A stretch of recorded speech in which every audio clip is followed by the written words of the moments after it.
अस्सलाम वालेकुम, मैं हूं नादिया अनवर और उम्मीद करती हूँ आप सब खैरियत से होंगे। नाज़रीन, इन सारे सेशंस और प्रोग्राम्स को करने का मकसद ये होता है ताकि आप स्टॉक मार्केट में भरपूर तरीके से काम कर सकें, और इसके लिए ज़रूरी है कि आप चैनल को लाइक करें, सब्सक्राइब करें और साथ में बेल आइकन को भी हिट करें ताकि कोई भी इंफॉर्मेटिव सेशन आपसे मिस ना हो जाए। और इसके साथ ही साथ आप इसको शेयर भी कर सकते हैं जो लोग स्टॉक मार्केट से रिलेटेड हैं। और नाज़रीन, डिस्क्रिप्शन में व्हाट्सएप का लिंक है, वो भी आप ज्वाइन कर सकते हैं ताकि आप टाइमली हर चीज़ से अपडेटेड रहें।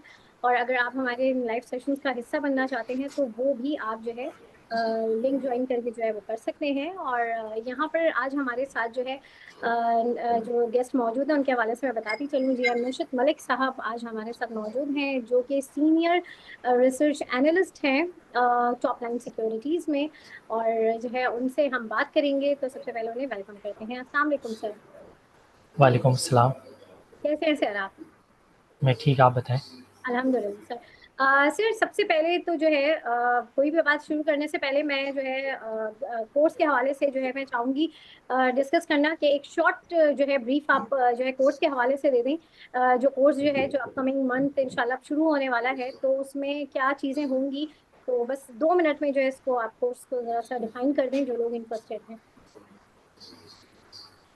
जी, कोर्स यही है कि कोर्स जो है लोगों को फंडामेंटल एनालिसिस करना सिखाएगा कि कोई स्टॉक्स जो है वो आइडेंटिफाई कैसे करते हैं इन्वेस्टमेंट के लिए और उसमें अच्छा इन रिटर्न कैसे बनाते हैं। क्योंकि अब जो है मार्केट अब ऐसे हालात है कि मार्केट काफ़ी परफॉर्म कर चुकी है, तो अब जो है आइडेंटिफाई करना बहुत ज़रूरी हो गया है कि कौन से ऐसे स्टॉक्स हैं जो कि फर्दर परफॉर्म कर सकते हैं या अभी तक नहीं जिन्होंने हम्म। परफॉर्म किया। तो ये जो है बेसिकली कोर्स जो है वो ऑडियंस को सिखाएगा और ये बहुत जो है डिटेल्ड कोर्स होगा, इन डेप्थ कोर्स होगा, जिस जो एग्जांपल्स के साथ होगा, लोकल मार्केट की एग्जांपल्स के साथ होगा। तो रियल टाइम में, और अगर लोग आते हैं कोर्स के अंदर तो उनकी जो स्पेसिफिक क्यूरीज हैं वो उसके हिसाब से वो कोर्स जो है वो डिज़ाइन होगा। तो यही है मैं इसका ब्रॉडर लेवल इंट्रोडक्शन तो यही है। नहीं। सही। सर अब अगर हम देखें last week roll over week था वो भी कंप्लीट हो गया। और जो है एक जो है मार्केट की थोड़ी बुलिश ट्रेंड तो बिल्कुल था, लेकिन वही वाली बात है कि जो है इन्वेस्टर्स उस तरीके से सेटिस्फाई हमें नजर नहीं आए। कमिंग वीक में आप कैसा देख रहे हैं मंडे से ऑनवर्ड्स मार्केट, क्योंकि इंडेक्स तो बहुत हाई है और कहीं तक हमें ये लग रहा है कि शायद हो सकता है कि दिसंबर से पहले पहले जो है इंडेक्स जो है वो 1 लाख को जो है वो टच कर जाए। तो किस तरीके से आप देख रहे हैं आगे मार्केट को, क्या लग रहा है आने वाले हफ्ते में मंडे से आपको क्या थोड़ा सा मार्केट के हवाले से बताएं।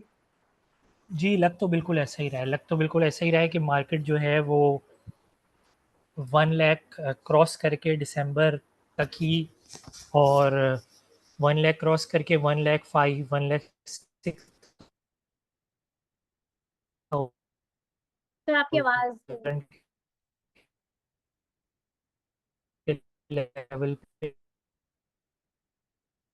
जाके सर थोड़ी सी फिर जो नेट। है वो रुक जाएगी। सर इन्वेस्टमेंट कर अपनी दें, बात जरा क्योंकि अगर मार्केट 1 सर अपनी बात रिपीट कर दें क्योंकि वो थोड़ा सा कनेक्शन आगे पीछे हो गया था तो प्रॉपर बात नहीं हुई थी। अगेन आप स्टार्ट कर यही यही टाइम है इन्वेस्ट करने का, क्योंकि दें। मार्केट जो है जब वो 1 लाख क्रॉस कर जाएगी और 1 लाख 5,000 या 1 लाख 10,000 के लेवल के पास पहुंच जाएगी तो फिर मार्केट जो है वो थोड़ा रुक जाएगी। जैसे हमने पहले देखा था कि मार्केट जो है वो 75,000 के लेवल्स पे जाके फिर मार्केट जो है वो कुछ अरसे रुकी रही थी।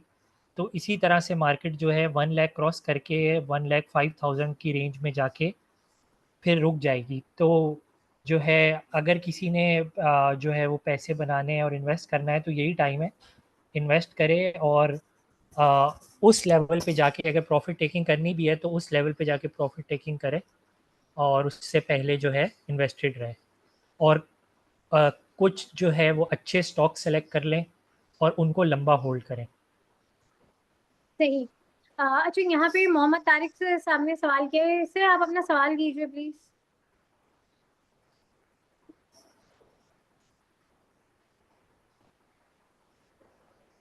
अस्सलाम वालेकुम जी।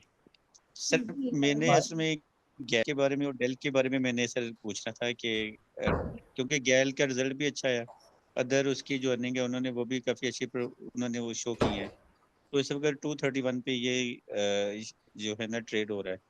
और साथ साथ दूसरा डेल है, उसके बारे में पूछना था कि वो 7 पे क्या इस वक्त, मेरी तो 9 पे की पाएंगे। तो इसमें कुछ गाइड कर देते हैं कि इसमें क्या करना चाहिए सर।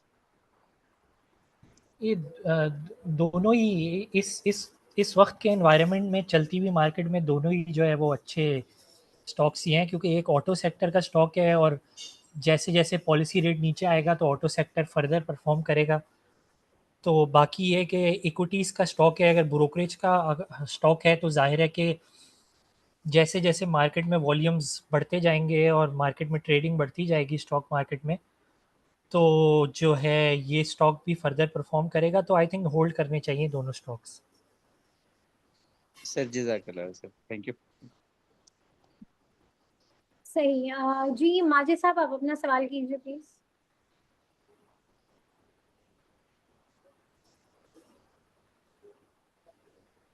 अस्सलाम वालेकुम। सबसे पहले तो मैं शुक्रिया अदा करना चाहूँगा आपका और मलिक साहब का कि जिन्होंने ये कोर्स स्टार्ट किया और लोगों को अवेयरनेस दे रहे हैं।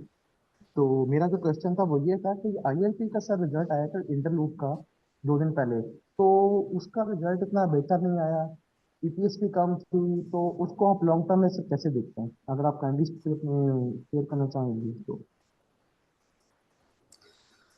टेक्सटाइल सेक्टर का ये है कि टेक्सटाइल सेक्टर का बहुत बड़ा इशू इस तरह से क्रिएट हो गया कि एक तो एनर्जी प्राइसेस या जो है जो बिजली की प्राइसेस हैं वो बहुत बढ़ चुकी हैं अब प्लेयर्स के लिए। तो जो है इंटरलूप ऐसी कंपनी है जो कि बहुत जिसको बहुत इम्पैक्ट होता है हायर जो है बिजली के रेट्स की वजह से।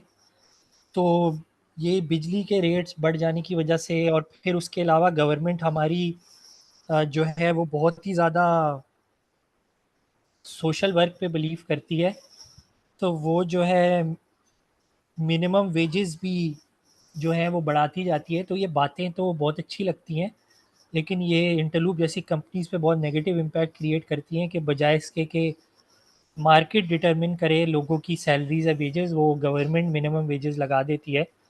तो हम लोग जो है फिर टेक्सटाइल सेक्टर में बांग्लादेश, वियतनाम, टर्की वगैरह को कम के कंपैरिजन में हम लोग इतना कंपेटिटिव नहीं रहे हैं अब।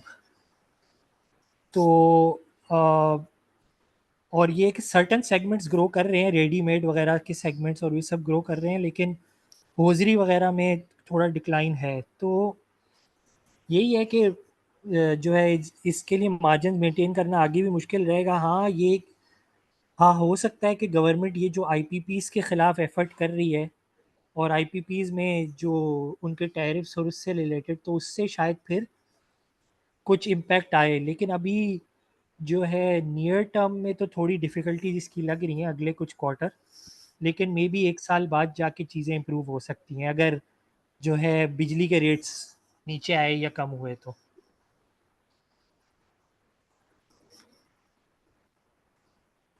सही है जी। मोहम्मद फहीम साहब, आपका सवाल है, अपना सवाल कीजिए प्लीज।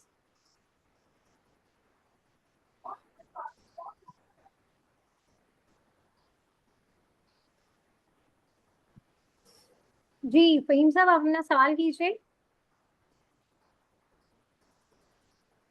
चलिए, उनका सवाल ये था कि डीएफएमएल के हवाले से वो जानना चाह रहे हैं और स्पेल एंड एसएलजीएल।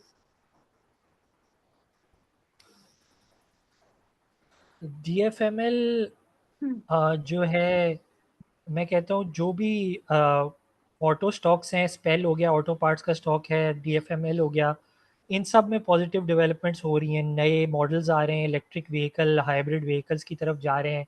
हम्म। अभी डीएफएमएल अपनी जो है एक हॉन्डरी के नाम से गाड़ी भी लॉन्च कर रहा है जो कि एक मिड रेंज किस्म की जो है वो हैशबैक है। तो ये सब चीज़ें हैं, तो डीएफएमएल डेफिनेटली पॉजिटिव ही लगता है लॉन्ग टर्म में। और उसके अलावा ये है कि स्पेल भी ज़ाहिर है ऑटो पार्ट का स्टॉक है, तो ऑटोज़ में आहिस्ता-आहिस्ता रिकवरी आएगी। और उसके अलावा इन्होंने तीसरा स्टॉक कौन-सा पूछा है? SLGL। SLGL, हाँ, SLGL का भी है कि SLGL में भी अभी रिसेंटली पॉजिटिव डेवलपमेंट्स हुई हैं। उनको लाइसेंस मिलने वाला है बाहर सेंट्रल एशिया में भी ट्रांसपोर्ट करने का, तो उससे कंपनी की परफॉर्मेंस में इम्प्रूवमेंट आएगी। तो बिल्कुल सही है, तीनों अच्छी अपॉर्चुनिटीज़ ही हैं इन्वेस्ट करने के लिए। सही। अच्छा सर, ये जो है एक सवाल है कि क्या सिल्क बैंक और जो है वो UBL की कोई मर्जर होने वाले हैं, और जो है इसकी अनाउंसमेंट जो है कुछ 10 दिनों में होने वाली है इनकी मर्जर की, तो ये क्या इट इज ट्रू? जी, ये हो सकता है, लेकिन ये कि 10 दिनों में तो नहीं होगा, टाइम लगेगा। अप्रूवल्स वगैरह का लंबा प्रोसेस होता है, तो लेकिन हाँ, बातें तो चल रही हैं बिल्कुल इससे। सही।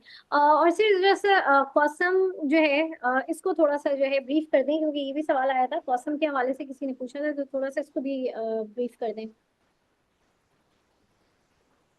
कॉसम के बारे में ये है कि ये काफ़ी जो है कर चुका था परफॉर्म, अब थोड़ा नीचे आया है। हम्म। ये बेसिकली जो है इसने परफॉर्म इसीलिए किया था कि ये अपना थोड़ा सा बिजनेस जो है वो चेंज कर रहा है और करने की तरफ जा रहा है। तो इसमें बेसिकली यही हुआ था कि इसमें कुछ ग्रुप्स थे जो कि एक्टिव थे, हम्म। तो मेरे ख़्याल से तो इस स्टॉक से दूर ही रहना चाहिए तो ज़्यादा बेहतर है। अगर कोई इन्वेस्टेड है तो फिर वो थोड़ा-सा ब्रेक इवन आए वेट करे, अगर ब्रेक इवन पे आए तो इसको बेच दे, निकाल दे, लेकिन ऐसे स्टॉक से दूर रहना चाहिए क्योंकि इसके अंदर अभी फ़िलहाल तो फंडामेंटली कुछ भी नहीं है, और स्पिनिंग के वैसे ही हालात बुरे हैं हमारे यहाँ। और अगर ये अपने बिज़नेस जो है अलाइनमेंट चेंज करता है तो क्या उसके पास एक्सपर्टीज़ है भी कि नहीं है उसको लेके चलने की आगे, तो हम्म। ये है बेसिकली। सही। अच्छा सर, यहाँ पर ये ट्रीट बैटरी के हवाले से जरा बताएं कि ट्रीट बैटरी इतना ज्यादा डाउन क्यों चल रहा है, क्या वजह है, थोड़ा सा इसको एक्सप्लेन करें। बैटरीज़ ट्रीट बैटरीज़ में यही है कि ये इसको जो है ना फाइनेंस कॉस्ट का बहुत इम्पैक्ट आता है, तो गोइंग फॉरवर्ड अगर ट्रीट बैटरी डाउन चल रहा है तो मेरे ख्याल से तो ये अच्छी बाइंग अपॉर्चुनिटी है। मैं आई थिंक पहले पिछले शोज़ में भी बोल चुका हूँ ये वाली बात कि जितने भी जो बैटरीज़ के स्टॉक्स हैं वो अच्छी इन्वेस्टमेंट अपॉर्चुनिटी है, क्योंकि सोलर और इन चीज़ों की वजह से, और फिर जब गाड़ियों की भी अभी सेल्स बढ़ेगी तो उसके साथ बैटरीज़ की सेल्स भी बढ़ेगी, तो इस लिहाज से एक्साइड, एटलस बैटरी, ट्रीट, ये अच्छी अपॉर्चुनिटीज़ है इन्वेस्टमेंट के लिए। सही। और सर, थोड़ा सा इसके हवाले से बताइए, सीमेंट सेक्टर में बताएं कि सीमेंट सेक्टर जो है अभी इसमें परफॉर्मेंस जो है हम देख रहे हैं, तो किन स्टॉक्स को आप कहेंगे कि जो है इस वक्त बहुत इन इन इनमें जो है इन्वेस्ट करना अच्छा रहेगा, थोड़ा सा सीमेंट सेक्टर को एक्सप्लेन कर दें। सीमेंट सेक्टर में अगर आप देखें तो बेस्ट परफॉर्मिंग स्टॉक जो है वो ठट्टा सीमेंट था। तो ठट्टा सीमेंट का यही है कि वो अब 120 के लेवल्स पे आ चुका है। हम्म। तो आई थिंक अगर ये ठट्टा सीमेंट अगर 125 के अराउंड टच करता है तो मेरे ख्याल से ये अच्छी अपॉर्चुनिटी होगी, या 125 नहीं, इसको अगर आप 130 कर लें, अगर 130 के लेवल्स को टच करता है या उसको क्रॉस करता है तो हम्म। फिर मेरे ख्याल से ठट्टा सीमेंट में ये शॉर्ट करने की अच्छी अपॉर्चुनिटी है। लॉन्ग ना करें, इसको बाय नहीं करें, इसको शॉर्ट कर दें क्योंकि वो गिरेगा वहाँ से। फिर उसके बाद अगर हम आते हैं बाकी अच्छी अपॉर्चुनिटी की तरफ, तो मेरे ख्याल से फौजी सीमेंट है जो कि अगर 33 के लेवल पे चला गया है तो ये जो है 35 क्रॉस करके 40 की तरफ जा सकता है, तो 40 तक इसको बाय करके 40 तक होल्ड करें। और उसके अलावा मेपल लीफ है, लकी ने अभी तक नहीं परफॉर्म किया, तो लकी को आप बाय करके होल्ड कर सकते हैं। लॉन्ग टर्म के लिए। मेपल लीफ है। फिर उसके अलावा अगर हम देखें तो इवन दो परफॉर्म कर लिया है उसने थोड़ा, लेकिन गरीबवाल जो है उसमें अभी भी आई थिंक थोड़ा बहुत जूस जो है वो रहता है। बाकी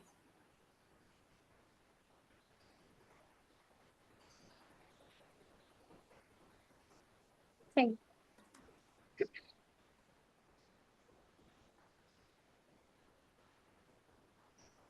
आई थिंक हाँ, एक और अपॉर्चुनिटी यही है कि अटक सीमेंट है, अटक सीमेंट को हम्म। भी आई थिंक शॉर्ट कर दें तो अच्छा रहेगा, क्योंकि वो फिर बेसिकली जो है ना वो कुछ सर्टन न्यूज़ की वजह से चला है कि जो है टेक ओवर वगैरह की न्यूज़ चल रही है।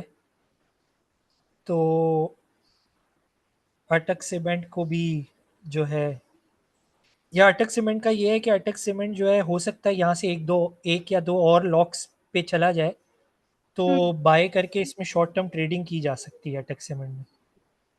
सही। और सर सर, जी वालेकुम सलाम। डीजी खान सीमेंट जो है, आपको लगता है अंडर वैल्यू इस वक्त परफॉर्म कर रहा है या इसमें कोई जगह बाकी है?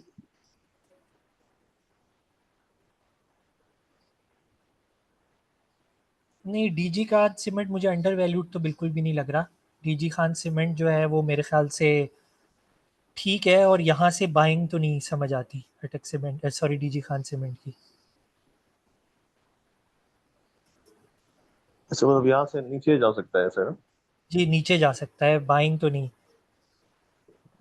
इसमें अभी सी पैक के अंदर जो स्टार्ट होगी एक्टिविटी, तो इसका बेनिफिशियरी नहीं होगा डीजी खान सीमेंट? या अभी जो नए प्रोजेक्ट अनाउंस हो रहे हैं सिंध के हवाले से, तो बेनिफिशियरी डीजी खान नहीं बनेगा इसमें कोई? डीजी खान हाँ होगा, बिल्कुल बेनिफिशियरी होगा, लेकिन अगर आप देखें तो अटक सीमेंट ने भी एक्सपेंशन की हुई है, फिर लकी सीमेंट भी है।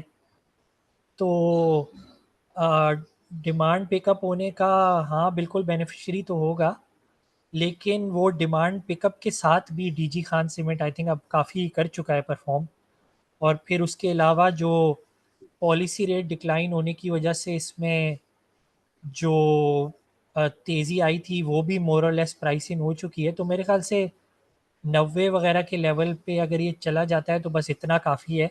अगर आपको ये 80 रुपये का मिलता है या उससे नीचे मिलता है तो फिर शॉर्ट टर्म ट्रेडिंग के लिए ठीक है, लेकिन उसके अलावा नहीं। सर फ्लाइंग सीमेंट का रिजल्ट आया था, उसको कैसा देख रहे हैं? फ्लाइंग सीमेंट अच्छा है, फ्लाइंग सीमेंट बिल्कुल अच्छा है। फ्लाइंग सीमेंट देखा जा सकता है, क्योंकि फ्लाइंग सीमेंट का ये है कि इसकी एक्सपेंशन ऑनलाइन आने की भी बातें हो रही हैं, इसने अनाउंस भी किया था। तो जो है फ्लाइंग सीमेंट जो है वो कुड बी के वो अगला जो है ठट्टा सीमेंट हो सकता है। लेकिन ये है कि इसकी थोड़ी सी मैनेजमेंट का भी इश्यूज होते हैं, मैनेजमेंट बहुत सारी बातें क्लेम करती है, वो एट टाइम्स जो है वो नहीं रियलाइज़ हो पाती। तो दोनों साइड्स हैं इसके अंदर।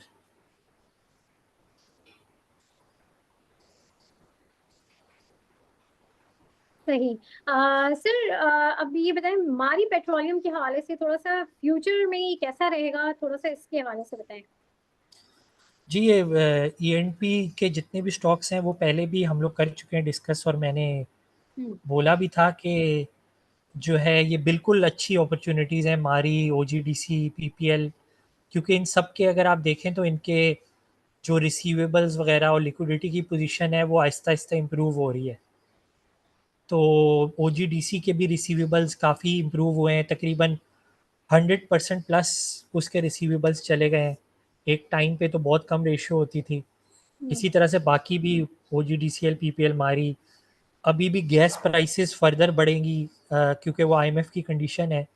तो गैस प्राइसेस बढ़ने की वजह से मारी को बेनिफिट होगा। मारी का मेजॉरिटी रेवेन्यू गैस से ही जनरेट होता है। तो गैस सेक्टर का जो सर्कुलर डेट है वो इम्प्रूवमेंट की तरफ जा रहा है, और वो जैसे जैसे इम्प्रूव होगा तो मारी को बेनिफिट होगा। सही जी। राय अबरार साहब, आपका सवाल है, अपना सवाल कीजिए।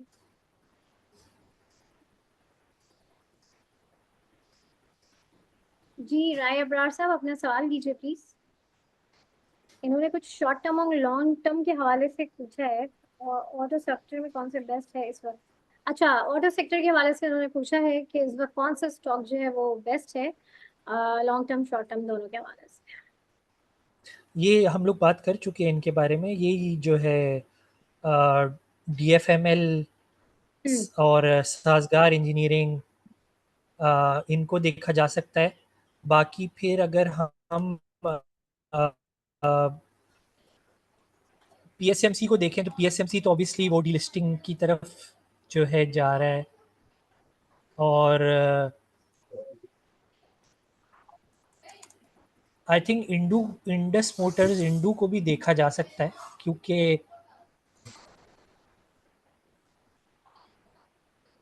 इंडस मोटर्स की भी जो गाड़ी है, जो यारिस है, वो एक टाइम पे बेस्ट सेलिंग सेडान होती थी। हम्म। और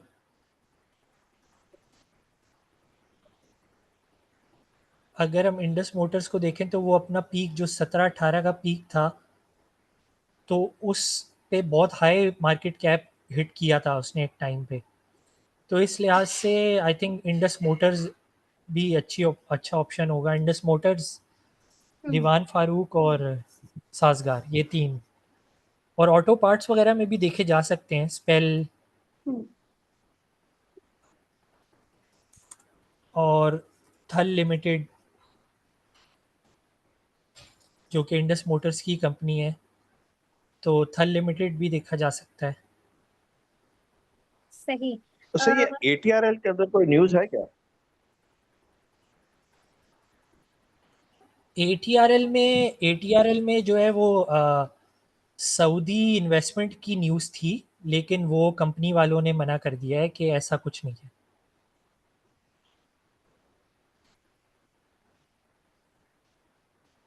सही। अच्छा, थैंक यू। मतलब ये इस वक्त जो है इसके अंदर कोई एक्टिविटी ना करना अच्छा है। नहीं नहीं, इस इन लेवल्स पे तो नहीं, जितने का हो गया है अब। अच्छा, ये ऑक्टोपस के हवाले से किसी ने पूछा है, थोड़ा सा ऑक्टोपस के हवाले से बताएं, ये कैसा रहेगा। देखिए, ऑक्टोपस का ये है कि ऑक्टोपस वाले जो है, जब से आईपीओ हुआ है, हम्म। और अब तक के टाइम तक, यानी कि इसके आईपीओ को भी अब ऑलमोस्ट 3 इयर्स के अराउंड शायद हो चुके हैं। हम्म। तो मैनेजमेंट ने उस टाइम पे जो बातें क्लेम की थी कि हमारी ये ग्रोथ होगी और हम लोग इस तरह से चीज़ें डेवलप कर रहे हैं, तो वो जो ग्रोथ और डेवलपमेंट और वो चीज़ें 3 साल हो गए हैं, वो चीज़ें नज़र नहीं आ रही सामने। हम्म। हाँ, ऑक्टोपस में एक चीज़ नज़र आ रही है कि इसमें सट्टा बहुत हो रहा है। कभी ये स्टॉक चढ़ता है, फिर गिर जाता है, फिर चढ़ता है, फिर गिर जाता है। सही। इसके पीछे, इसको चलाने में और उसमें सर्टेन ग्रुप्स एक्टिव होते हैं। तो अगर आप ऑक्टोपस को देखें तो वो 52 की, इस टाइम पे 52 की प्राइस टू अर्निंग रेशियो के ऊपर चल रहा है। वहीं पे अगर आप सिस्टम्स को देखें तो वो 18-19 की प्राइस टू अर्निंग पे चल रहा है। अब दोनों ही आईटी सर्विसेज कंपनी है, ऑक्टोपस और सिस्टम्स दोनों ही आईटी सर्विसेज कंपनीज हैं। हम्म। और सिस्टम्स में 30% की डॉलराइज्ड ग्रोथ है, और ऑक्टोपस में बिल्कुल कुछ ग्रोथ नहीं है। तो ऑक्टोपस तो जो है वो बिल्कुल भी इन लेवल्स के ऊपर बाइंग नहीं बनती। ऑक्टोपस, हाँ, अगर ऑक्टोपस अगर आपको 50 रुपये पे मिलता है तो तब बाइंग करें। इस हम्म। लेवल पे तो बिल्कुल नहीं है। और अगर कोई बाय करके फंस गया है तो फिर मेरे ख्याल से वो मैं उसके लिए दुआई कर सकता हूँ। सही सही, बिल्कुल। सर, बैंकिंग सेक्टर के हवाले से जरा बताइए कि इस वक्त अभी आगे जो है मॉनेटरी पॉलिसी भी है, और वो भी एक्सपेक्टेड है, कि जो है एक्सपेक्टेड क्या, कंफर्म है एक तरीके से कि मजीद इसमें जो है डिडक्शन होगी। तो आगे बैंकिंग सेक्टर को कैसा देख रहे हैं, और किन बैंकिंग स्टॉक्स को आपको लग रहा है कि हाँ ये एक अच्छा जो है अभी चलेंगे। तो थोड़ा सा बैंकिंग सेक्टर को एक्सप्लेन करते हैं। आज बैंकिंग सेक्टर में अगर देखें तो बैंकिंग सेक्टर में काफ़ी नेगेटिव चीज़ें चल रही हैं। एक तो ये है कि पॉलिसी रेट डिक्लाइन होने की वजह से इनकी प्रॉफिट्स श्रिंक होंगे, इनकी प्रॉफिट की परसेंटेजेस श्रिंक होगी, इनके प्रॉफिट श्रिंक होंगे। बाकी फिर उसके अलावा बैंक्स के ऊपर एडीआर से रिलेटेड फर्दर टैक्सेशन भी लगने वाली है, जो कि इस साल गवर्नमेंट जो है वो माफ़ नहीं करेगी, तो इन पे फर्दर टैक्सेशन लगने वाली है।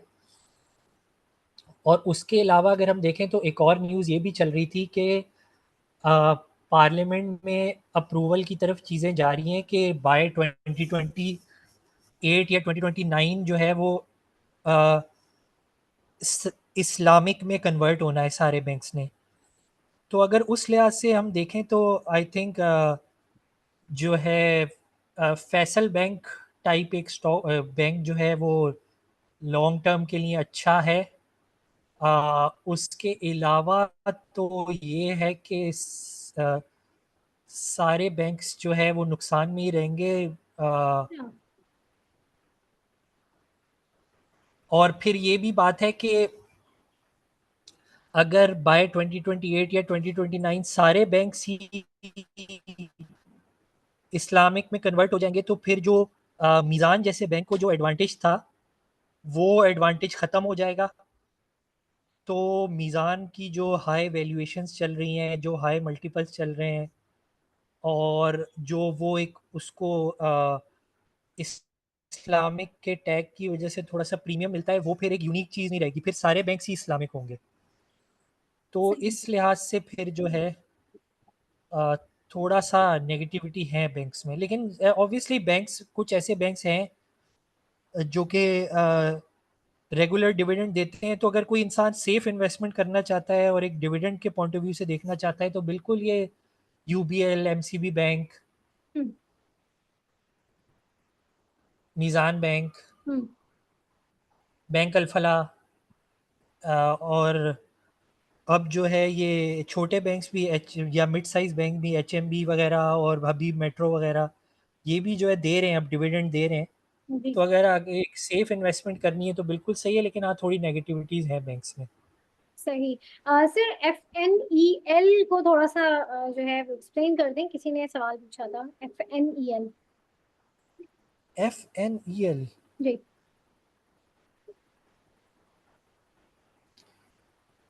अगेन ये वही है कि हम्म।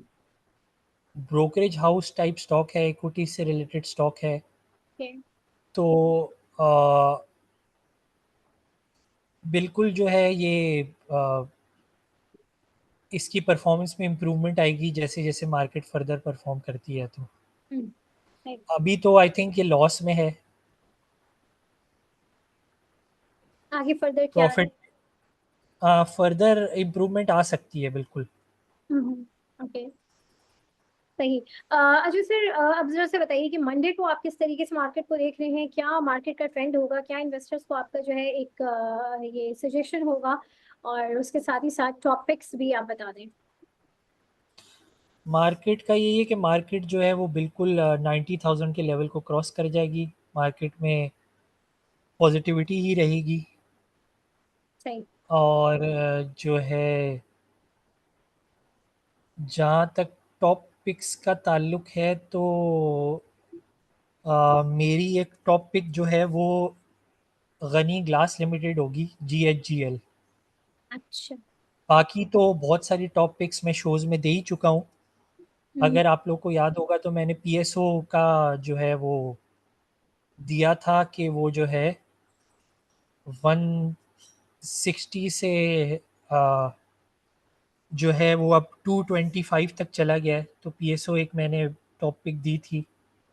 और उसके अलावा मैंने जब ठट्टा सीमेंट 60-70 के लेवल पे था, तो तब मैंने ठट्टा सीमेंट टॉप पिक दी थी, और ठट्टा सीमेंट अब 120 है। तो अब जो है मेरी अगली टॉप पिक गनी ग्लास होगी, GHGL। सही। सर, वेव ए के हवाले से आप क्या कहेंगे? वेव ए। हाँ, वेव्स बिल्कुल अच्छा है। वेव्स के ऊपर भी हम एक बल्कि पूरा शो कर चुके हैं। जी बिल्कुल, हम कर चुके हैं। तो वेव्स भी अच्छा है, वेव्स ऐप, जो वेव्स ऐप है। वेव्स ऐप एक अच्छा है जो कि अच्छा रिटर्न दे सकता है गोइंग फॉरवर्ड, अगर आप इन लेवल्स के ऊपर लेते हैं उससे तो। सही, बिल्कुल। बहुत शुक्रिया नशीद सर आपका, और हमारे साथ जितने भी पार्टिसिपेंट्स थे उनका भी बहुत शुक्रिया। और यहाँ पे नाज़रीन मैं इस सेशन से इजाज़त लूँगी, आप लोगों से इंशाल्लाह फिर मुलाकात होगी, तब तक के लिए अल्लाह हाफ़िज़। थैंक यू सर, अल्लाह हाफ़िज़। अल्लाह हाफिज़।